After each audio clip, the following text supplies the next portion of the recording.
And welcome back, everybody, to another episode of the Always Pressing PGA DFS podcast. This week, previewing the 2019 WGC-Dell Technologies Match play. Check out the podcast on Twitter at AlwaysPressDFS. If you can go give a rating and review over on iTunes, we'd much appreciate it. In order to break down the match play, to recap the Valspar and all that fun stuff, maybe even laugh at the Punta tournament as well. I got my co-host as always. You can find him on Twitter at DFS Golf Gods. Jesse, how we doing, man? Doing well, dude. Besides, well, I know everybody kind of tunes in to hear my update of the Kentucky weather. It's raining again, so it just won't warm up, dude. It's like tilting. It's about to start raining here again for a couple of days, so I feel you. Then it'll be here in a couple of days, so that's great. It's good news. Yeah, and then next week we have another one coming, so then you'll have another one coming. So yeah, it's just a gift that keeps on giving. Can't win for losing, dude. No, but yeah, fun stuff there. Before we get into the match play, it'll be a little different format as always. It's a very weird strategy. It's the second year of it, so by no means, if anybody tells you they're a match play expert, you can just tell them to go, fly a kite somewhere, because there's really no rhyme or reason to a lot of this. We'll have to give you the best breakdown of it we can, but let's recap the Valspar real quick as Paul Casey back-to-back, Jesse. Man, dude, we talked about it last week. It was a good week to go back to him on DraftKings because the ownership was down, and whatever happened the week before, you see that happen a lot in golf. A guy just doesn't look good one week and then gets a weekend off and then turns around and wins it the next week. But yeah, dude, I didn't expect him to go back to back. I'm not gonna lie, I didn't think he was gonna win. Going into Sunday, I fully expected him to collapse, so I faded him or Saturday night into Sunday for showdown. But yeah, man, it's a spot apparently. They just gotta get him into a par fest and he wins. Yeah, that's what some of the articles and things I listened to this morning, they're saying Paul Casey's built for tournaments that finish around 8 to 10 under par because he doesn't have to go birdie for birdie with some of these big boys. Right. Because he doesn't have to be a great putter is what it comes down to. So it makes a lot of sense, especially with some of the guys at the leaderboard. But Casey, does it again. I was fully with you on expecting him to choke. We played a little men's club skins yesterday morning, and one of the guys playing with us is the guy that plays in the Pebble Beach Pro-Am every year. And he was with Siwoo Kim this year, so he was in the group right in front of Casey on Sunday. And he's like, yeah, I basically had a front row seat to the collapse. And we're sitting there after the round, and he goes, there's no way he's winning today. I was like, oh, boy. But, yeah, he held on, so that was pretty fun there. Kokrak, oh so close. He had a great false swing. I want to know if someone had to have told him that he just needs a par on 18, but he really butchered that effort there. Bogeys it, doesn't get it, but he was close. DJ 3 over on Sunday. Usti made a run. Any other thoughts towards the top of the leaderboard there? Yeah, I mean, DJ birdie free on Sunday. The first time he's played like a birdie free round in I don't know how long, and he had like 19, 20 straight rounds in the 60s. I don't know how many he had, but he had a bunch of rounds in the 60s in a row. And so to come through with a birdie free, 70, I guess 74 there, it was quite odd. But yeah, Kokrak, dude, I was really wanting to come on and gloat about calling that Kokrak win because I don't get to gloat about many things these days. But I did call Kokrak to win last week, and fuck, he was so close, dude. Yeah, he was really close. I was hoping, and I had him in like half of my lineups. I was like, okay, I had him with Casey and some, I had him with DJ and another. I'm thinking, okay, this could be fun. Didn't have all three of them together, of course. Yeah. But yeah, it was a wild week and a lot of cuts that took place that were really surprising. Gary Woodland, his first missed cut in a long time with a a triple on. He had some horrific finishing situation there. I didn't play any Woodland, so I didn't experience it. But I saw the frustration all over the Twitter sphere. Fat Pat Taco Tits Patrick Reed decided to go complete ejection on the tournament for my OAD pick. I guess I took the chalk and it's my own damn fault, but that was amazing. He is a broken mess right now, which means he'll probably like top 4 at the WGC. But did you see that his wife called in? His wife, mind you, his wife called in David Ledbetter to look at his swing. Oh, I didn't know she was the one that did it. I saw all over Twitter Yeah. on Friday morning that he was there early with Ledbetter on the range trying to fix things. It didn't work. He His still fucking shit the wife bed. called him in. Can That's you imagine unbelievable. She your owns wife him. calling in? Like, get out of here, man. Talk about a Yeah. fucking head case, dude. Yeah, I didn't play. I played a couple lines with Reed, but yeah, I don't know. I wasn't as high on him as you were. Yeah, I was really, really big on him. Just make the cut, do your thing. He loves playing there. He's played phenomenally there. And he Yes. completely messed up. And I guess I usually don't pay too close attention to it, but people said like on Sunday, the previous week, he was just a disaster. He had a really, really bad round Sunday, and it just carried over. So something's not right with the swing. Again, it'll never happen. I know we've talked about it a lot, but a good PGA beat reporter might have noticed this in the practice rounds or on the range or something, that something was off. He's working on something. Might have tweaked a few things for people. Who knows? But it's golf. Golf changes from shot to shot. You never know what's really going to happen. But yeah, That kind of brings up a good point, man. Like, can you imagine if like they just had a full-time camera on the driving range from like Monday to Wednesday, and you could just sit there and watch? That'd be interesting. that's what I'm saying. Because like even a guest like you or I, you can sit there and watch a guy on a range all day. Like we could literally sit there, and if someone sees Pat Reed hitting 4 extra buckets of balls with Ledbetter wasn't there during the weekday, but if he's grinding and things are going the wrong way, and you see him talking to his caddy, those things matter. Yeah, especially a mental midget like Patrick Reed. So, or you see Bryson DeChambeau throwing clubs and breaking down crying. Yes, exactly. We did see that at the Open last year, but yeah, but just little things like that. There's so many things that can be done to expand the overall, I'm not going to experience, but the overall coverage on this, which can be really crazy for the future. But I guess that's part of what makes golf fun at the same time. So who knows? Any other final thoughts on the Valspar? It was an interesting tournament, interesting field, but yeah, a lot of ejections. Yeah, I mean, it was like the least interested I've been in a golf tournament in a long time. I don't know. Just after the Players, I had to lose a lot of money on March Madness because all of the chalk hit in March Madness. So, just shit like that. So I don't know, man. I'm ready to move on. This is going to be fun this week. Yeah, this is a lot of fun. DraftKings wise, it could be extremely tilting, like I said earlier, or it could be a blast. Depends on how you look at it. The scoring is going to be through the roof. There's a lot to look at. But before we get started, Jesse, what's some past event history for the WGC-Dell match play? Yeah, so this has been played at this golf course in Austin since 2016. So the last 3 winners. Although, I mean, really in match play, you're not really playing the course, you're playing the person. So, you can take as much course history as you want here, but or course history, tournament history, whatever you want to call it, match play history. But either way, last year, Bubba Watson, who was the 35 seed, defeated the 39th seed, Kevin Kisner, to win. He won 7-6. It was a really fun day last year on Sunday. I remember it was really brutal. DJ was so when I said seed, he was just the 35th seed. Kisner was the 36th seed. I'm not sure where this rank is coming from, but anyways, the year before that, DJ was the first overall seed. He beat John Rahm, who was the 21st overall seed, 1 up.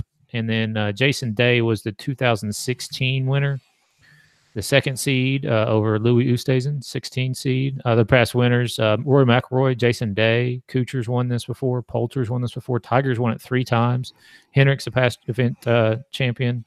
So, yeah, it's obviously the best of the best, top 64 here. It's top 62 this year and a couple extras as Ricky Fowler is not here, and I forgot the other one who decided to call it a day, but a couple extras joined the crew. It is at the Austin Country Club in Austin, Texas, par 71. It's a little over 7,100 yards. It is a Pete Dye design, so you'll hear that over and over and over this week. It was built in 1984 by Pete Dye. It's been here for the last, 4 or 5 years, I think, Jesse? Something along those lines. It's been here for the last 3 years. 3 years, yes. Okay, yeah. 3 years. Since 2016, so I guess this would be the 4th year, right? This would be the 4th year. Some say Bombers have an advantage here if you look at the 3 people that have won here. But when you read about it, not so much. Like a lot of the Europeans love coming here. They haven't won here, but they finish runner-up, I think, every year or 2 out of the 3 years. And they finish very well here overall because what they say is you can hit the ball and it rolls like crazy on this course. They compare some of the – Alex Norm was quoted to comparing it to a links-style course. It rolls and rolls and rolls. It's very, like normal Pete dies. It's all about the illusion to the eye. How can you play it? That's why Bubba Watson likes playing here because it's all about making your shot. He says you can miss to certain spots to set up your next way in. Totally different than just a normal. It's a lot different than what we just saw in Florida. Let's put it that way. You can really get creative with it. The first, it's like 2 different 9-hole courses, as Jordan Spieth has said. The first 9 is up in the hills, much more kind of standard golf for the most part. The last 9 is along the lake, so it gets much more windy. Both sides are windy, but it's different types of winds. When you're up in the hill, it's more cross winds. When you're down by the lake, you're either going into the wind or the wind is behind you. So it definitely factors how you're going to play it. So it's almost like 2 different courses. Basically, the best of the best. Just kind of a solid game, all around game. Bermuda greens, as you'd expect, all that kind of good stuff. So going to be a fun one. These guys have the course history here, that's for sure. A lot of guys like to play in Texas. Sergio's a local. You got Spieth, Reed, and others that are Texas boys. So a lot to like when it comes to that respect on the course in Austin. All right. What key stats are you looking at this week, Jesse? Man, I mean, this is a rough week for for stats models, in my opinion. I think a lot of what you got to take into account is just how good people are in match play because the mentality changes here. I obviously will have a stats model. I just use a lot of recent stats, greens and regulation, driving distance, birdie or better percentage as well is a huge stat, and then a little bit of course history. But this is where I believe Rory or DJ or both of them hit one 400 yards because there's a huge par 5 I think down a hill and they just mashed a couple of them way down there. This course is fun to watch. There's a lot of really cool holes on this golf course, and so it makes for good TV. Yeah, that's why I didn't go super deep into the different layouts because it's just all kinds of different parts of your game. There's so many different holes, different factors with the winds. These guys are going to bring in a little bit of everything, but it seems like more shot makers just stay out of what little trouble is out there. There's water obviously on the back 9 a lot. Stay out of the trouble areas, set yourself up for a good approach shot in, and you're going to be just fine. The little bit of fan share, I didn't want to go too deep into it this week because it is match play and it's different. I didn't want to bring up the Pete Dye aspect of it, so I went to the last 10 Pete Dye events, and the top scorers are not DraftKings points gained. Let me reset that. Average DraftKings points. Dustin Johnson's averaging almost 87 points in his last 10 Pete Dye events. John Rahm is 2nd. Jason Day 3rd. Brooks Koepka 4th. Webb Simpson is 5th. Si Woo Kim is 6th. Patrick Cantlay 7th. Rory 8th. Justin Rose 9th. And Tommy Fleetwood is 10th. So those are the guys that come in playing really well on Pete Dyes. But then again, it's a loaded field, so I wouldn't overthink it too much in certain respects like that. At least my opinion. Okay, we're going to go through the pods. There's 16 pods. There's 16 pods of 4 players each. The leader in each pod is 1 through 16 in the world, and the rest of the groupings are picked out of buckets for the 2nd, 3rd, and 4th picks in each pod based on their world rankings. You'll play each member in your pod, so you'll have 3 matches. The top player in the pod advances to the quarterfinals, or the round of 16, then it goes to the Elite 8. Final 4, so on and so forth. Think of it like the NCAA tournament after the pod rounds are over.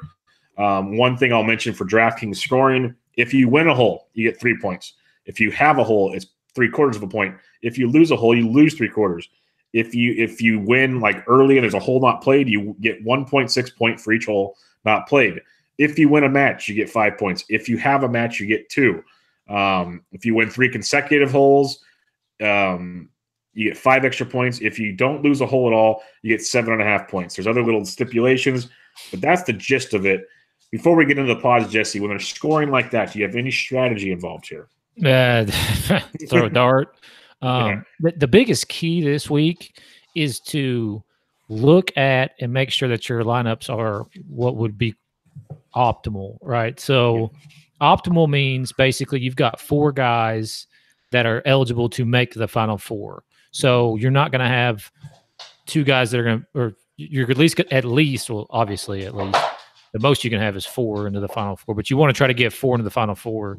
And so this is like the ultimate brain fuck trying to make lineups here. And it's a really good time to use a lot of lineups. But it's also like the variance is so high in these matches. It's crazy. But basically the thing is to try to set yourself up. So I went back through some tweets I was looking from last year, and roughly 40% of the lineups in the big $5 were optimal. So they only 40% could have 4 players in the final 4. So 60% basically were drawing dead, assuming that, not necessarily drawing dead, but for like the big prizes, because you have to have the top 4 in order to win the big time money. I think like it ended up at the end of last year, I think there was like 1% of lineups or something like that had the final 4. I mean, it's crazy. So it's a fun week, but it's also like a super tilting week. And, it's the thought is to obviously go deep with a bunch of lineups, but also it's like, I don't know. I'm going to spread myself out pretty good on this one. Yeah, I printed out the brackets, and we're going to go through it here in a minute, but just something, if you're taking notes or something, what you're going to want to do in order to have a final 4, you need 1 person coming out of the 1, 16, 9, and 8. You need 1 out of the 5, 12, 13, and 4, 1 out of the 2, 15, 10, and 7, and then 1 out of the 6, 11, 14, and 3. So if you start taking multiple out of those, you're already starting to be in trouble. You obviously have to have 2 out of some of those. But at the same time, you don't want 3 or more out of those 4 groupings. That's right. I wanted to mention them to them. And you also want to set yourself up so if you obviously, let's just say you like DJ, so you take DJ, well, then you don't want to take anybody in that group really below him, right? And you're in that same lineup. So you don't want to take one of Reed, Sergio, Lowry. Now it's okay to take like the 8, 9, that bracket and take one of those guys potentially, but you can only do that basically one other time. So, if you really think that DJ is coming out and getting in the final 4, then you don't really want anybody else in his bracket. Now, if you think it's another grouping's a toss up, I mean, it's just like it's literally like the NCAA tournament. You know what I mean? Like you're trying to get 6 through to the 16 round. You're trying to get 6 through to the Elite 8, and then you're trying to get 4 through to the final 4. I just looked, and because last year at Golf Savages 2 on Twitter, aka Golf Gurus, I think they're with a site on their they're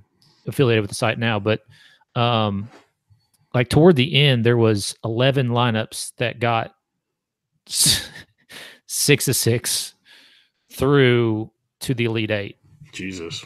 11, so it's 0.012% of lineups had 6 of 6 into the Elite 8 with 4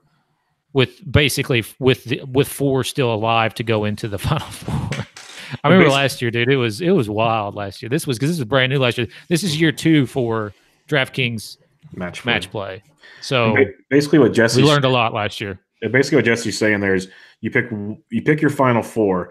Like if you have DJ coming out of his region, make sure it's at least someone out of Xander or Rom's region that they're going to play in the Elite 8. You want whatever one you're duping up needs to be an Elite 8 matchup, not a Sweet 16 matchup, because you want that extra round of winnings. That's basically what's coming down there. So yep. You want to that's why I recommend it. It's super simple. Print out a bracket and just fill it out, and you can already start crossing off guys that you don't have no interest in taking. And then all of a sudden, when you have to go take a gamble, like when we start talking about 7K, 6K guys, you're going to have to take some. There's no way around that if you want the DJs of the world or anything. That'll already tell you where can you take your gamble. It'll narrow that risk down a bunch already. So something to think about if you're building them and going from there. Again, if you have any questions, hit us up in the Slack chat. There's going to be some chatter on it this week. Hey, and if you're into the Punta Cana, there's actually a decent field. I'm not going to knock it completely. There's already guys talking about playing cash games in there. So that's the only. I mean, like literally, I think this is like almost unplayable for cash, in my opinion. It is unplayable because this is literally a dart throw. I mean, it is like. I remember last year, I remember vividly last year, like the amount of tilt that I had making lineups and then the amount of tilt going into it. I think I had one really good lineup that ended up getting 4 through and I didn't even play it in the $5. And of course, they all bombed out in the Elite Eight or something. Yeah, in the Elite Eight, I think.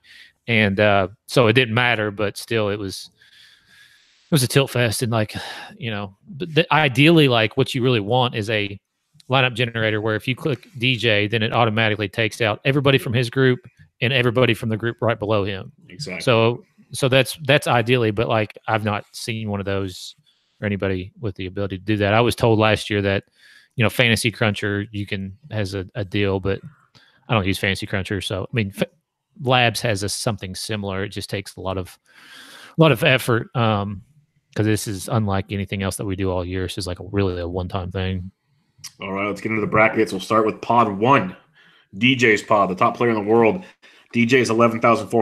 Matsuyama, $8,200. Brendan Grace at $74. Ches Reavie at $67. All right, I'm pretty sure we're under the impression that DJ is the pick here. If you're not going DJ, Jesse, where do you go? Yeah, I mean, I think Hideki maybe potentially would have some sneakiness there. I do think that DJ will be highly owned, and it's for good reason. He's coming in good form. I know he obviously didn't have a great Sunday, but I think we're all entitled to a bad round every now and again. So I think DJ will be 20% plus this week, and then Decky would be. I think the only one that really could give him a challenge here. I'm not feeling Grace, and I don't even know how Ches is in this field. Yeah, Ches kind of blows. I'm a big Ches fan too, but this kind of feels out of his realm. Matsuyama, he's just not playing well either. I mean, he's literally not playing well at all. Matsuyama is only 3-5-1 here at the Austin Country Club. That's one good thing about FanShare this week is BHAX's page here. He has WGC match play records. He has Austin Country Club records. He has overall match play career, like Ryder Cups, you name it, records will really help you figure out guys that play well here. But yeah, this is DJ for me, or you skip this one and you get contrarian by picking someone else in this region. I'm going to call it regions like it does in a tournament, but I'm going to go DJ. Do you want me to fill one out for you right now, Jesse? Or you got your own little notes over there somewhere? You good? What do you? Oh yeah, DJ would be my. Because we're going to fill out the whole bracket at the end. Yeah. So okay. Go ahead and make me a note because I do not have this printed off. Gotcha. I got 2 copies here. All right, let's go to the 16 pod. We got Patty Reed at 86. He's somehow the 16th player in the world, even after last week. Sergio Garcia at 85. Shane Lowry at 73. Putnam at 61. So now this region here, if you want to get weird, this seems interesting. It's a pretty tight region that you can differentiate and make some picks. What do you see here that it might interest you? Yeah, last year, Reed was actually the highest owned golfer in the $5. He was coming off that, I guess, the Ryder Cup 2 years ago, the 2 years prior. Anyways, everybody was all over him because match play record and so on and so forth. And he was actually in the same region or the same pod, I guess, as Spieth, if you remember Spieth is playing. Yeah, okay. Mm-hmm. But he's not even one of the top 16. Oh, what a time. So yeah, I mean, again, since DJ will be super popular, these guys should be super low owned. I don't mind Sergio at all, man. I think if you start with Sergio there, and then DJ gets upset and then Sergio can get onto the quarterfinals, I think that's an interesting play. Yeah, I'm taking Sergio out of here. Reed, I am. If he bounces back next week, so be it. I really am concerned, though. When you bring a guy in on a Friday to make swing adjustments for an extra hour on the range. When your wife calls in. Yeah, when your wife calls in the backup for you, that's not a good look, A, and it's not a good look for your golf game, B. So, yeah, that does concern me. And Sergio, he literally is an Austin guy. His wife is from Austin. They live there in Austin. He was 3-0 in pod play here last year. He's been 6-3-1 overall here. We know how good he plays in Ryder Cups and other match plays. So if I pick anybody come out of here, it's Sergio. Shane Lowry's gone 0 for here in his one attempt, and it's Putnam's first time here. That really makes me a little nervous here. So if I got to go anybody out of this region, it would be Sergio Garcia. Who do you have out of this one, Jesse? Yeah, Sergio. Give me Sergio as well. Sergio as well. All right, let's go into the 9 pod. Xander Schauffele, the 9th ranked player in the world. RCB at 75. Schauffele was 94. Tyrell Hatton at 76. And Lee Westwood at 56. It's Xander and a bunch of Euros. And this is a very good bracket as well if you want to avoid the DJ scrum. What do you like here?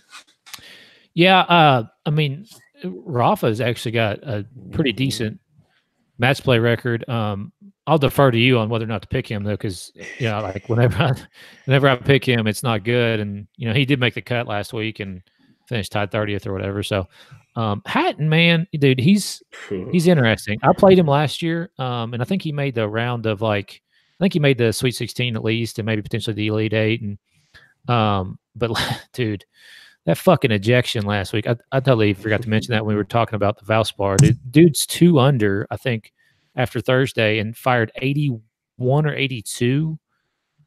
It's pretty as impressive. A professional golfer. Yeah, he shot an 81. Yeah, pretty bad. So like his ownership will not be existent. And again, it's match play. He's one of those guys who I feel like can succeed in match play just because he reminds me of like Poulter and kind of the way that Poulter is / used to be. He's his temper can get off there. So as a sneaky pick, I like Hatton to come out of here for the low ownership potential as well. Right. I write Hatton down for Jesse. I like Hatton as a very sneaky play. He's been 2-1 in both his years here in pod play. He advanced to the Sweet 16 last year and got knocked out, but he made it that far. RCB, he was 2-1 last year, lost in a sudden death round to go to the next round. He's 8-4-1 here overall. He's been a very, very good match play player overall in his career. I like RCB quite a bit here. At $7,500, I'm wondering how chalky he'll be because it's that nice sweet spot in the middle. But I'm going to go with a little bit of RCB in this 9th pod here. Maybe I'm overlooking Xander. We know how good Xander is. He rises to the big occasions. But I'm going to go with some RCB because Xander was 2-1 here last year, and that did not advance him. One thing I was noticing doing some research for this, majority of all pods, 3-0 gets you there. Obviously, like I said, RCB lost in a playoff. So there's the occasional 2-1. But I think they were saying something along the lines of like Elite 8 and beyond were all guys who went 3-0 in pod play. So not like you can predict that, just something to think about. All right, last grouping here in this quadrant, the 8th pod, John Rahm at 10-6, Kuchar at 84, JB Holmes at 71, Siwoo Kim at 64. Rahm, again, you said lost to DJ 2 years ago. He's a hell of a talent here, Jesse. What do you like in this 8th pod range? Not much. I mean, I do think if you start your bracket or you start your team with Rahm, it's going to be different because DJ's going to take so much ownership, and then obviously they're similar priced. So on DraftKings, I do like Rahm to win this. Now I will say this one thing, and it really doesn't mean anything, but it's kind of odd. The last 2 years, the winner of this event, so Bubba last year, DJ the year before, also won the Genesis that year. Who won the Genesis? JB Holmes. JB Holmes. I forgot all Since about then, that. he's missed 2 straight cuts. Fucking JB But Holmes. I mean, he can, if he gets out there and slow plays you, man. Like he gets in your head, fucks with you. You know what I'm saying? Like I throw him in his black glove in the freaking lake. Super deep there. I mean, he's 7,100 on DraftKings.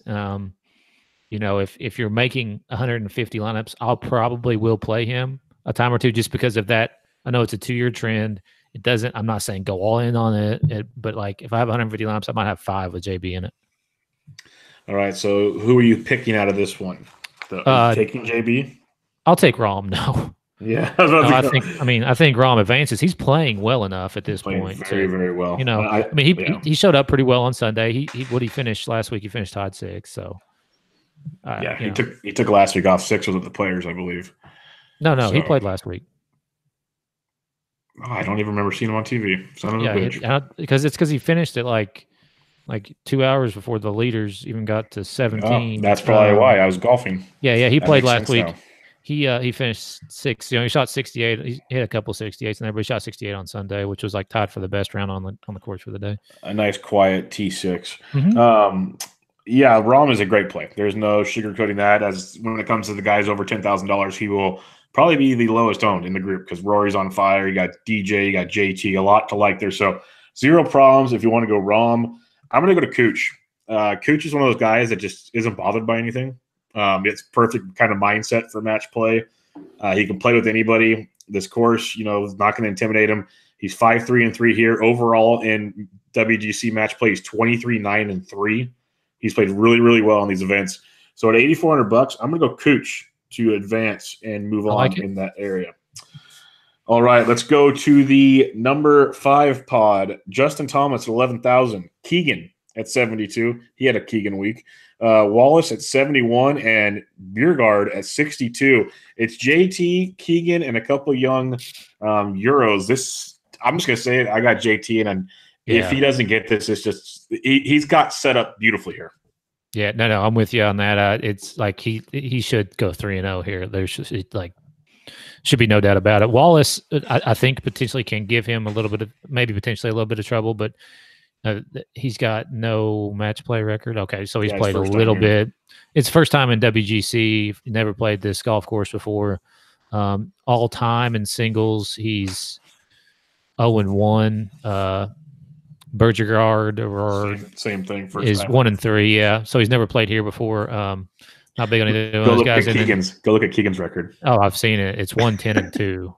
It's not good. And so, yeah, I'll have no Keegan. There's another one last week, dude. He went. Yep, full Keegan. Dude, he was in the lead for a little while. I was bragging on it to somebody. I was texting him like, oh, yeah, I got Keegan. This was on Thursday. It was a bad idea. Don't ever do that. Don't ever do Especially that publicly. Don't do it publicly. It's okay to text your buddies and be like, oh, fuck you. I got Keegan in my lineup, but then just don't expect it to last. Hope you played him first round leader because it's pretty much over. That triple on, I think it was 16 or 17. That was pretty impressive. All right, so we got JT coming through. If JT doesn't advance here, it'll be probably one of the biggest upsets in the entire thing. No, I agree. That pod's weak. That's probably the weakest one besides JT. He got hooked up pretty good there. Let's go to the 12 pod. Jason Day at 98, Phil at 8,000, Stenson at 76, Furyk at 72. This might as well be the old man pod because I'm going to group Day in there with his bad back. Like this is the geriatric section. At the same time, you could see almost any of these guys winning it just because they all have weird talent. What do you have here? Yeah, I mean, I don't know. Like, I don't know that I would play any Jason Day. He's going to get a check no matter what. Didn't he WD here last year? All I have is he's 22-9 here, and he's 8-3 at this course. He's 22-9 in Dell match play. Yeah, he's obviously got a good course, a good record. For the price, I don't mind Phil at 8,000. I think that's okay. He's got some high upside. It is Phil. He likes, he's used to hitting these fucking wild shots and just going for broke anyways. So he'd be good there.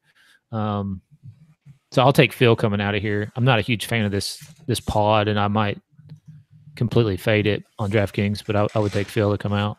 Yeah, this is a crapshoot pod. Like, if anything, this is a pod where if you're going to make 150 lineups, you take a little bit of all of it because they all could make it out of here. I like the idea of Phil because Phil is a match play, Tuesday game type guy where we're getting someone's head and play. We've seen it. We saw it on Thanksgiving. You've seen it all. He can play that kind of game if he has to. His game's also kind of a mess right now, so you have to kind of play that as it is. But $8,000 for a guy that could legit win this thing is not horrible.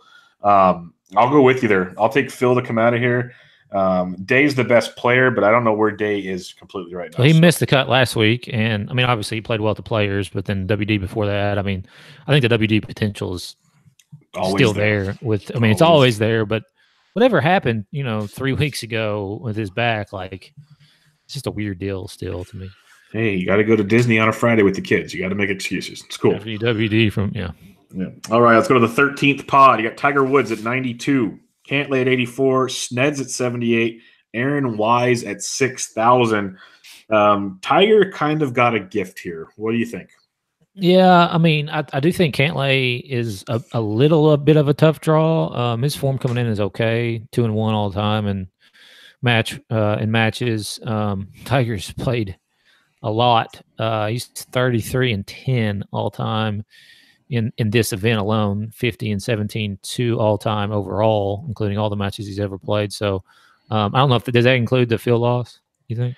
That's a good question. I don't know. Yeah, we should probably reach out. Yeah. So I mean, I think Cantlay is okay. The price on him is not terrible. Wise, no, not at all. I wouldn't play any of him at all whatsoever. Sneds, yeah.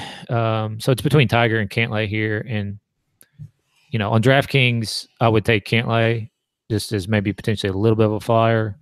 Another region that I might just completely fade though too because of the next one that's coming up. But I'll take Tiger to come out of this one. Okay, I'm with you. I think Tiger's a great play, but when it comes to DK, I think he's gonna be super high owned at that price tag. Yeah. Everybody loves them some Tiger. They're gonna see his match play history, even though he's never played at this course for the match play. I like Cantlay. Cantlay 2-1 here last year. You do have to, you're facing Tiger. That's might be a little different for a young kid, but at the same time, I like him a lot at that price point to be different. I'll take Cantlay coming out of the 12 or 13 region. Yeah, I mean, for DraftKings though, just might completely fade it because the winner of this gets this next bracket we're going to talk about. I hate to be a buzzkill here, but I really like JT Rory Elite 8 matchup. I'll just make it plain and simple. That would be sick. I'd love to watch that. That'd be must-see TV. We just basically hinted at it out of this fourth pod. You got McIlroy at 11-7, Fitzpatrick at 77, Harding at 62, List at 68. JT had a pretty easy bracket. I'm going to say Rory's got a pretty easy one too. What do you think? He does. Yeah, I mean, it's probably tougher than DJ's, right? I mean, DJ's probably got a tougher one with Decky in there than Thomas and McIlroy do. You get McIlroy is the highest price on DraftKings. So I like McIlroy to win this. I don't think there's any other plays here. Potentially Fitzpatrick if you're going to go super deep and do 150 lineups, maybe 5 or 10 with Fitzpatrick, but Rory's the guy. And he's also a sneaky play just overall in DraftKings, I think, this week. Yeah, pretty good match play record overall, too. Yeah, I'm with you. I think Rory's a very good DraftKings play this week because I don't think a lot of guys are going to go that high up. As I mentioned at the very beginning, you're going to have to find some guys in the low 7s and 6s, and no one's going to be comfortable with that. As you can tell when we've been reading these off, it's not good to they don't match up nicely. But that leaves Rory probably really, really low owned. So I'll make it short and sweet. I'm with you. I got Rory advancing in that one. Yep. Let's go over to the number 2 pod. You got Justin Rose at 10,000, Gary Woodland at 78, Eddie Pepperell at 69, and Emiliano Grillo at 69. Interesting bracket here with Rose and Woodland there and a couple kind of not horrible players down below. But what do you got here? Yeah, I'm going to take Woodland as a little bit of an upset pick here. Couple of reasons. I don't think a lot of people in the bracket pools will take him, and also he's coming off a miscut. So I think again, kind of like Paul Casey last week, gets a little bit of weekend off. Match play overall, he's pretty good, 8-4-1. Rose not that successful in match play, and coming in his form is odd. So I'm just going to say that it's just weird. Now he did finish T8 at the Players Championship, correct? Because that was the last time he played. He didn't play the Valspar. Obviously pretty good finish there for him, but his stats, not great at all. I do like Woodland here, and don't mind him on DraftKings at all, especially at $7,800. Yeah, I think that price on Woodland's amazing at 78. I'll be all over that. Rose is coming in kind of a funk. He hasn't really played well in this format in the Dell match play, especially in Austin. Woodland's played pretty decent here overall, 2-1-1 last year, 8-4-1 overall Dell match play. So a lot to like there with Woodland, especially at that price point. I'll take the gamble there against Rose again, like you said. Coming in, T8's nice and all, but overall kind of shaky, inconsistent form there. And then with Eddie Pepperell and Grillo, it's Pepperell's first time here. Grillo's 1-4, hasn't shown a lot to be desired here. So give me Woodland as well. I will join you on that one. All right, to the 15 pod, the defending champion, Bubba Watson at $8,900, Jordan Spieth at 87, Billy Ho at 73, and Kevin Na, Mr. I withdrew after lock last week at $6,300. So what do you like here? Yeah, I mean the again, like with Day, the WD chance for Na there is legit. And the thing about it is, if you get a WD from a guy, then the guy that's supposed to be playing gets a shit ton of points. Yep. And doesn't even step foot on the course. So this is an interesting little pod to take somebody out of. At $8,900, I love Bubba. I think Bubba wins this one. Spieth,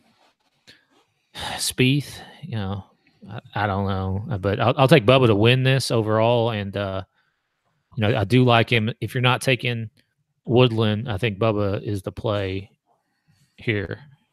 Yeah, I'm with you. I like Bubba a lot here. He loves this course. He loves the way he has to shape his shots. He loves Pete Dye courses.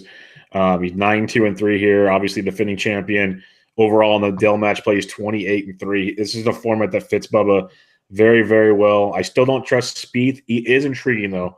I will say that much. He's very, very intriguing. If you can put 2 and 1 together and maybe win a sudden death, he could be interesting. But I'm not going there. The sneaky one I like here is Billy Ho, because when he's striking it well, he's one of the better approach game players in the game. He's 1-2 here last year, 4-4 overall. Not ideal, but at $7,300, he has a cheaper one in a bracket that you wouldn't be shocked if one of these guys stumbled. So Billy Ho at 73 is an intriguing one, but I'll take Bubba getting through. All right, the 10th pod, Paul Casey, 9,100. Cam Smith at 79, Chucky Three Sticks at 74, and Abraham Answer at 64. There's actually a lot of ways to go with this. If you don't want to go Paul Casey, you can make arguments for almost all of them. What do you think, Jesse? Yeah, Cam Smith, I don't mind. He's kind of green to match play, but 3-1-1 all time across the board there. Form coming in is okay. Howell actually ranks pretty high up on my model this week. He's 1, 2, 3, 4, 5th on my model this week. So that's kind of interesting to me at $7,400. Obviously, if you aren't going to play the next pod and then you really aren't, I think Howell is a deeper play on DraftKings. To come out of the pod, though, I'm going to go a little bit wild and say Cam Smith. I don't hate the Cam Smith call. 3-1 here last year. Does have a really good game. We talked about him quite a bit on the pod in recent months. I'm going to go CH3, though. I like the value. I like the overall gameplay we've seen from him the last year. He plays really well at this event, 5-3 here in Austin. So at $7,400, I'll take my chances with CH3, but I do like the Cam Smith call quite a bit. Can definitely be someone to look at. There's always Paul Casey, but I'm just going to let that one go after the grinding week he just had. He's got a really good match play record too, though. But yeah, coming off the win, I don't know. He's 5-4-1 here, though. He's done very well elsewhere. So that's one thing I'll say with Casey. But yeah, I like CH3. This overall area, these 4 that we're talking about here, you could definitely differentiate yourself pretty well to make yourself different from the JT, Rory, DJs of the world. All right, the 7 pod led by Francisco Molinari at $9,300. You got Webb at 83, and then Olsen at 65, and Codera at 6,000. I'm just going to keep it short and sweet. I'm going to go Molly at 93, but I have no problem with anybody that wants to take Webb Simpson. Yeah, Webb's okay. I'm not a huge fan, especially 8,300 on DraftKings. I don't know that I would play him at all. I'll play some Molly, though, and I'll pick Franny to come out of this as well. Olsen and Kodira, really weak match play records, not good at all. So I think it comes down to Franny and Webb, and I like the way that Franny's playing right now. Yep, I like that confidence, that Italian swag. I'll roll with that one. Let's go down to the last four groupings down here. We'll start with the 6th pod. Bryson DeChambeau leads the way at $9,500. You got Leishman at 88, Alphabet at 67, and Knox at 66. This one could be a lot of fun, Jesse. There is a wild card here that you like a lot. Well, maybe not this week, but in general. What do you got in this pod? Yeah, Kiradech so he's all overall in match plays 14, 6, and 2. At the WGC, he's 6 and 2. He came out. I think he either made the Elite 8 or Final 4 last year, and just got absolutely. I think it was Elite 8. I think. Was it because it was this? Because he played 2 matches in one day. In the second match, he played Bubba, and Bubba. I think he played Bubba. Maybe he played Kisner. Either way, I got it right. He played Bubba. Yeah, he finished. I just read it. Yeah, he finished in the 8th. He lost to Bubba. Okay, so and he got absolutely demolished, and you could tell he was out of gas because it was 36 holes in one day or close to it or whatever, and It's a pretty hilly golf course. In my mind, anyways, whenever I think Austin, Texas, because I'm thinking Texas, it's flat, but it's down on a river, and there's a lot of, anyways, he kind of got wore out. I'm going to take him. I do think that at $6,700, especially on DraftKings, super sneaky, coming off the miscut. When's the last time he played Players? Yes. Yeah. So coming off the miscut to Players, he's kind of been up and down this year, but he's shown up in these events, and he won I think he won the Super 6 2 years ago, which is a stroke play event, then followed by 6 holes of match play. So he's, this is kind of, I think, his bread and butter as far as playing golf. He likes to match play. So I'm going to go with Kiradech to come out of here. That's my call. Yeah, Kiradech's last 2 wins on the year tour are both match play events. So he likes playing those type of deals. I like it a lot. Bryson's obviously a great player, not a big match play type guy. Leishman has really, really struggled here. 1-6-2 in Austin. I like Alphabet at 6,700. I like him a lot.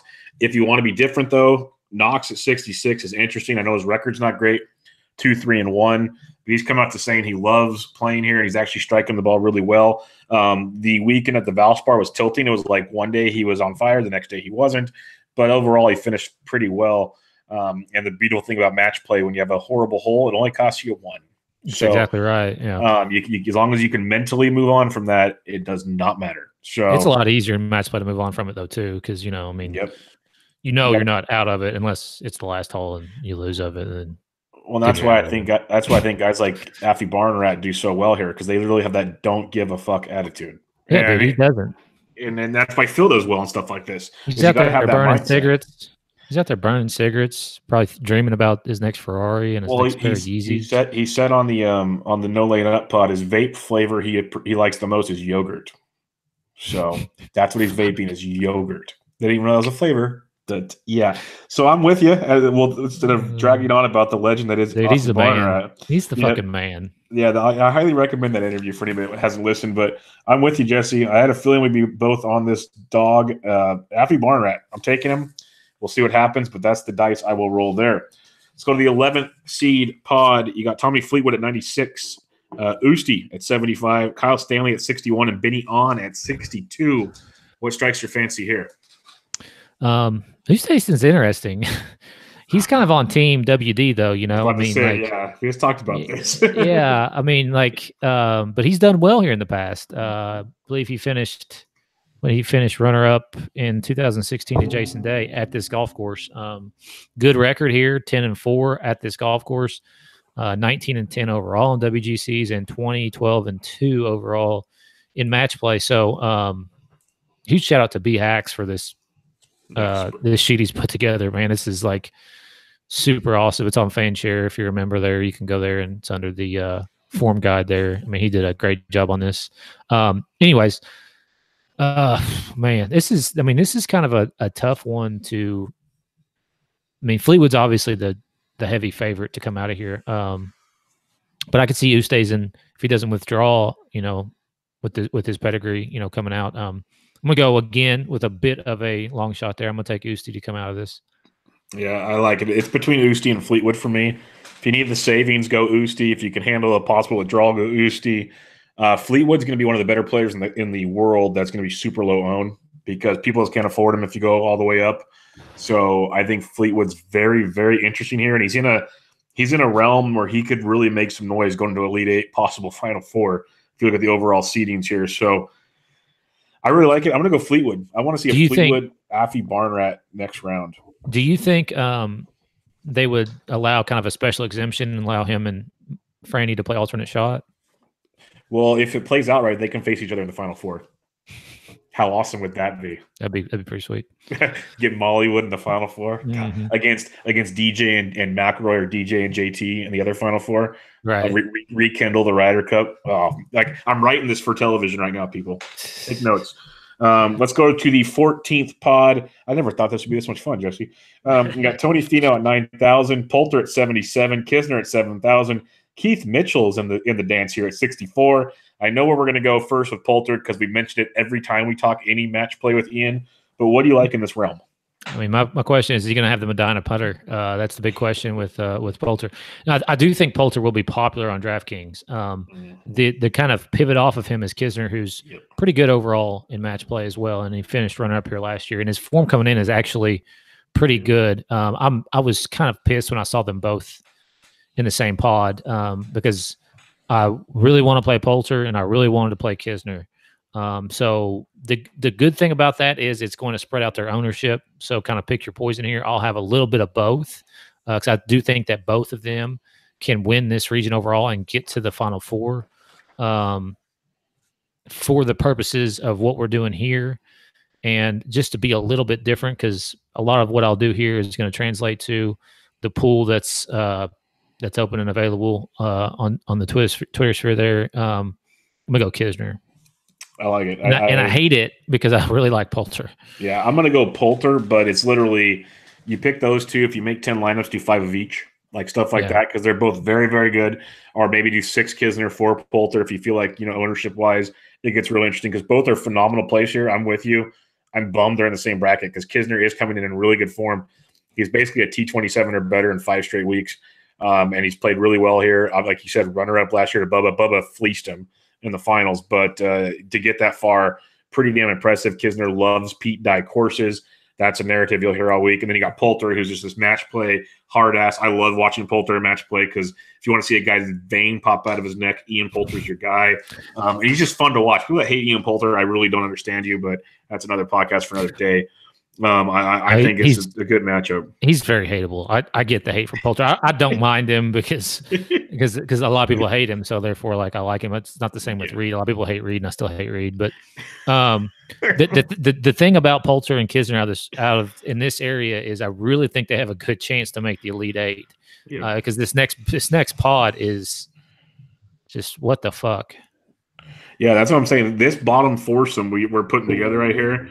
It's interesting. This whole half of the bracket's pretty interesting. But, yeah, this last one, the 3rd seed, Brooks Koepka is 10-3. You got Alexander Noren at 7,000, had a good run here last year. You got Hung Tao Lee at 68, who sucks here. And you got Lewis at 6K. Brooks Koepka was given a gift, and I'm still not confident. What's your thoughts, Jesse? This is a wild region. Like, Noren's got the overall record for as far as is in this pod is 17-6 overall, 9-4 in WGCs, and 8-2 at this golf course. But his form coming in is just so bad. Like, he is not good at anything. He's 206th in birdie percentage. In on the PGA Tour, he's 188th in shots gained approach, and that's like his iron play is what's supposed to be so good, and he just can't do shit. Now, will this potentially turn him around? It could. I think at 7,000, he's kind of a sneaky play. I'll probably play no Koepka on DraftKings.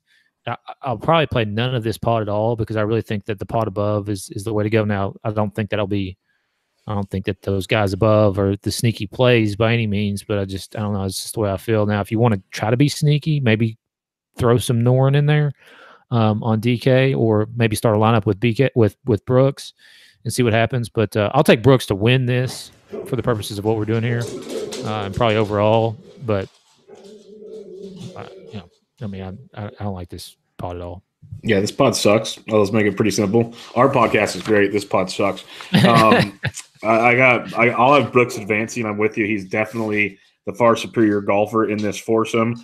But if I'm playing this region on DraftKings and I'm with you, I'm probably not playing anybody from this. That could easy 4 golfer cross off. My field's down to 60 real quickly. I would play Alexander Noren if I play anybody in this realm. Yeah. But I really want nothing to do with it because I'm with you. I think Poulter Kisner beats him, and then the group above them is even really, really good. So I don't see these guys making it too much farther than the next round. Anyways, I have no confidence in Noren at all whatsoever. But Koepka could be the sneaky play here because I mean, if you look at like just on DraftKings, for example, he's at 7,000 and he's the lowest. So he's the highest of the other 3 that got drawn. He's the highest. Okay, he's the low. I don't know how to explain this. But so he's 7,000. DJ has a guy who's 8,200. He's Rose the highest second seed in the pod, or the lowest price second seed in the pod. There you go. Yeah, I mean, of like the top 5, you know what I'm saying? Like of the top 6, 7. I mean, basically, Brooks got a really good draw here. So, and Brooks is probably going to be overlooked. in DK. There's $1.7 million in this pot, or to the winner, excuse me. There's over $10 million in the pot. So DK purposes, Brooks is potentially, the more I look at it, a little bit sneak. Because if you play a guy like Brooks at 10-3, you can also get another one of those 9K guys that you can't really do with the other boys.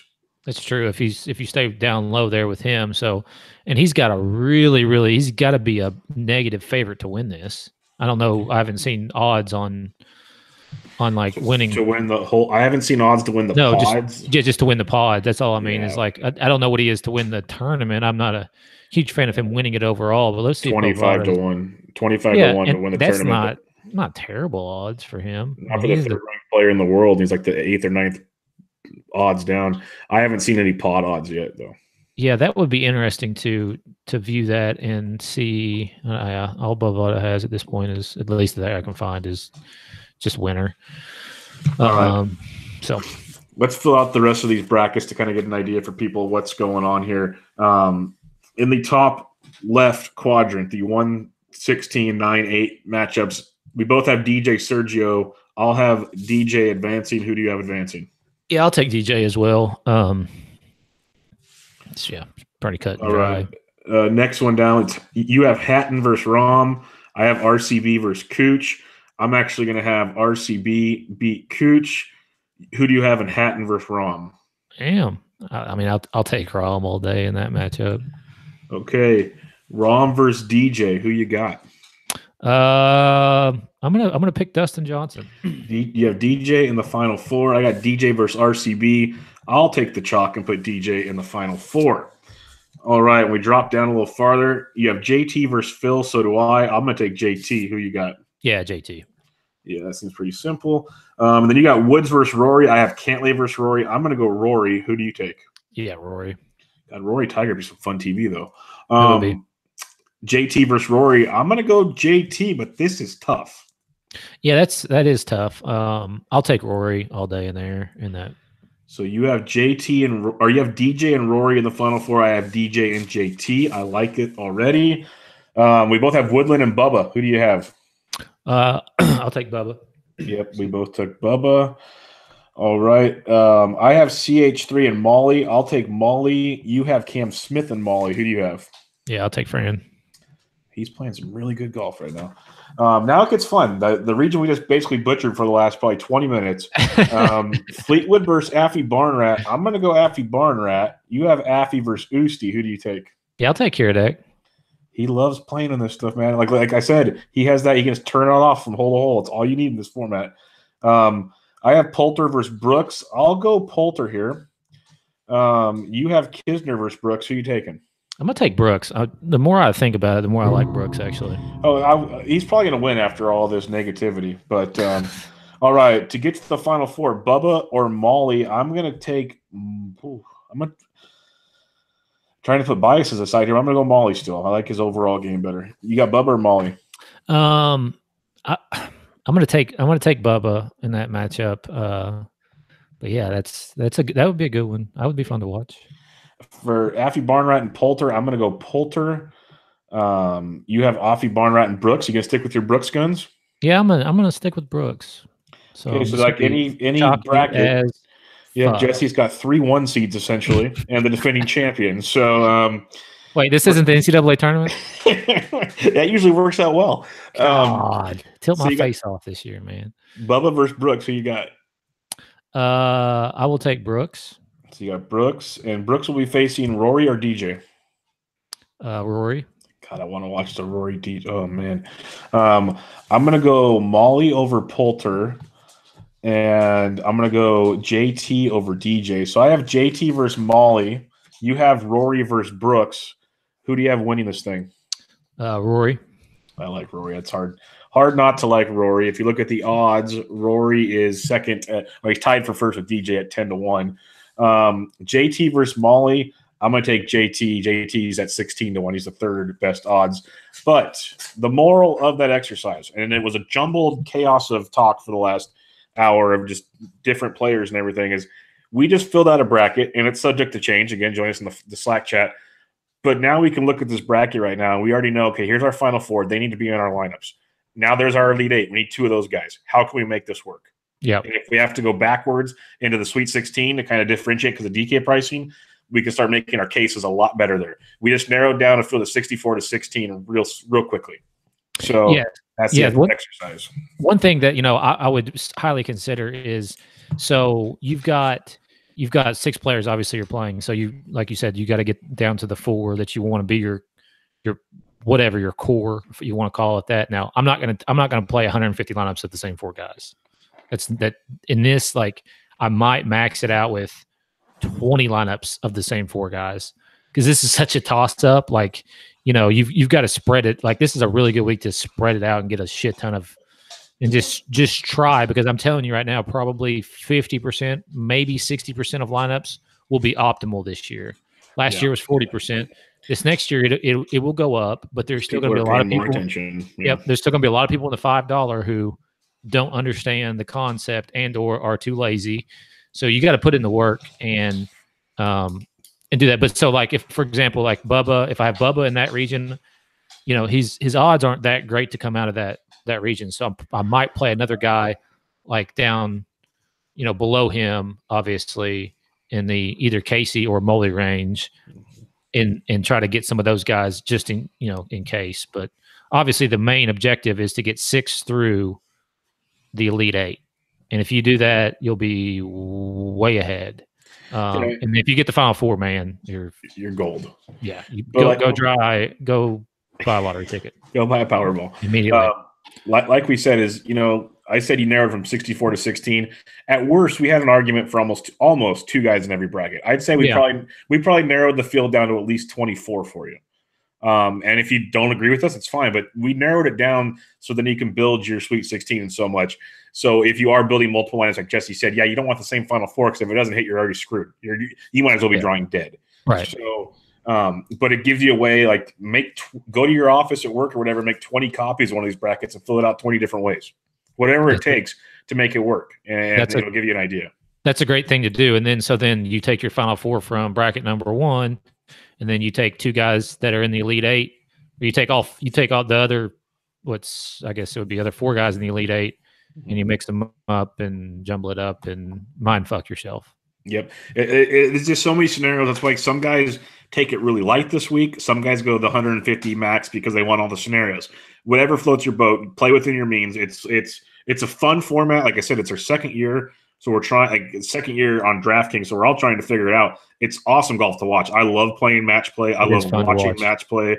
Yeah. And it starts Wednesday. Yeah, it starts Wednesday, so we had an extra day of golf. Yes. I absolutely love match play. So I thoroughly like this. I was wondering if DK would kind of change the scoring because it kind of got out of hand last year, it felt like, but nope. So that's what we're going to deal with, and it works just fine now that we know what to expect. We literally had no clue what to expect. We're like, holy crap, what just happened? Looking at the Junkies League last year. Remember the Junkies League last year? Like, yeah, when I finished like top 5, but I got smoked this week. If this week didn't happen, I probably would have won the damn thing. Yeah, I remember. yeah. I mean, it was a huge deciding factor in the whole entire season long deal. Huge factor. We almost threw it out this year, if you remember. Like, didn't even. It was up to vote. It was up to a vote. So, but it's fun to play. It's fun to watch. Hop in the Slack chat or shoot us a tweet or whatever, and we'll answer any questions you have on this mindfuck of a podcast that we've just completed. Yeah, we just completed one. It was all over the board. It was definitely not where we usually are, like on the straight and narrow here, but we'll be back to that next week. And if you also have a question about the Punta Cana, it's actually a decent field for an alternate event is the best way I'll play it. So I might actually go dip my toe in that water as well. But we're not going to talk about that here. We have wrapped up the Dell match play for 2019. Again, like Jesse said, hit us up. Let us know. If you can give us a rating and review on iTunes, we'd much appreciate it. And the podcast is on Twitter at AlwaysPressDFS. Jesse's at DFS Golf Gods. I'm at BDentric. It's going to be a lot of fun this week. Hope the information helped. Again, ask us any questions you want. But this was the Always Pressing PGA DFS podcast previewing the 2019 WGC-Dell Technology Match Play. Catch you guys later.